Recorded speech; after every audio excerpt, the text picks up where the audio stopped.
DJI Fly 1.5.9 has just been launched for Android devices. In this video I'm going to advise what's new, is anything fixed, and most importantly, should you install? So let's get on with it.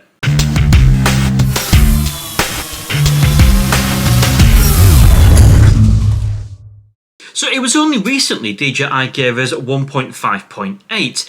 In that review I showed you that there was some additional menus, such as some new Pro settings, a couple of the little indicators that changed down at the top, the option to update your home point, and also changed within the DJI Fly app. And one little thing that I had actually missed on that video is the fact that one of the menus for the DJI Air 2S has actually been removed. This was the shooting mode where you could obviously toggle between the two options, and where this really came in handy is when you was using the master shots on the DJI Air 2S. Under some circumstances you could see that there was the props showing in the shot, and adjusting this little toggle here potentially and was quite noted as a fix, solved the problem. The issue I also found was the fact that I believe that there was a problem when it came to actually syncing the flight data.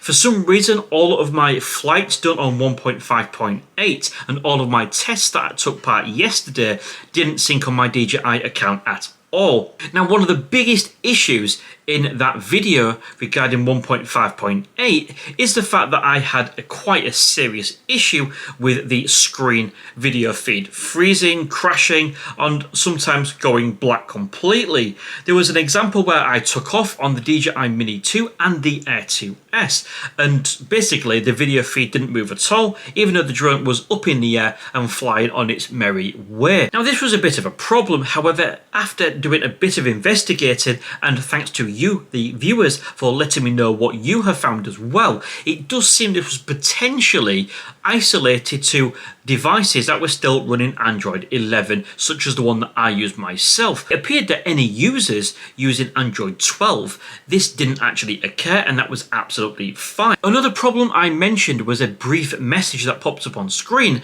announcing that due to a battery issue, this was going to reduce the aircraft's performance. I viewed this as pretty ugly and quite serious because, one, of the short length of time that it actually popped up on screen, that you could have easily missed it, and two, because it was just seemingly completely random. It didn't seem to be particularly cold. I've flown in much colder conditions, including today's flight where my hands pretty much ended up blue, if I'm perfectly honest with you.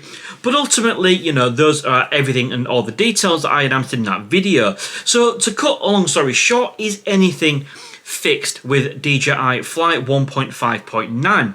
And the short answer is yes.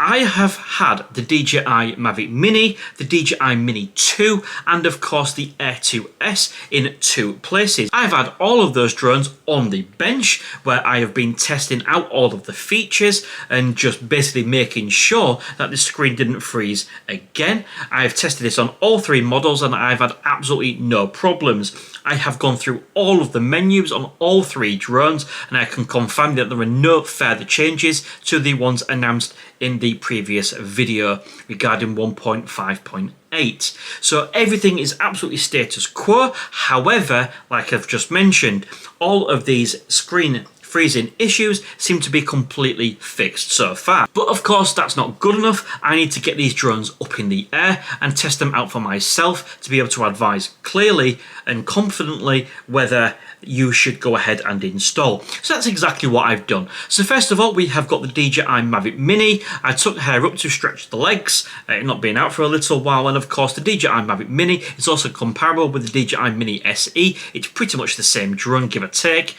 Okay, so anything that I find on the DJI Mavic Mini is likely to manifest itself on the SE. But I can confirm that the flight went absolutely fine. I did my usual tests, flying up and down, checking through the menus, and also the usual return to home test that I do on all of my models for a full safety check. Next up was again the DJI Mini 2. Please ignore how dark it was. For some reason I put the drone up in the air and I still had an ND filter attached to it from my previous video that I'm currently filming. So yeah, please ignore that. But ultimately, same again, DJI Mini 2, put the drone up in the air, flew absolutely fine, no signal issues, no range issues, and of course going through the menus and changing resolutions and EV values, etc, etc, I got no screen freezing whatsoever. And just to complete the set, I also put the DJI Air 2S up in the air, performed all the exact same steps, full safety test, flew up and down, went through at least more than half a battery, and again, not once did I get any anomaly whatsoever. And what's even more positive is the fact that when I've landed and I've checked my DJI flight logs, they are of course syncing once again, including actually syncing and updating to Air Data UAV, which I think is a great website and great for detailed analysis on your flight over and above the DJI Fly app.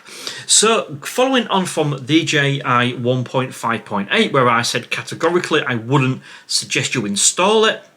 Yes, it might have been okay for some Android users on Android 12, but for others on Android 11 potentially, there was a few problems. That as far as my testing goes, should you actually want to install this, I would suggest that is completely and utterly fine. I have suffered no adverse reactions, and everything that seems to be a problem with the drone, apart from of course resetting the advanced gimbal settings on the DJI Mini 2, everything else seems to be working exactly as it should. However, if you're not familiar already, if you ever do want to go back to an older version or have a device that isn't quite compatible with the latest Fly app, you can use my link in the video description to visit my own personal Google Drive, where I host all of the old Android APKs, so you can easily install the older versions should you wish. But anyway, that wraps up the video, and like I said, just to recap, everything that I have reported previously on 1.5.8 seems to be completely fixed. 1.5.9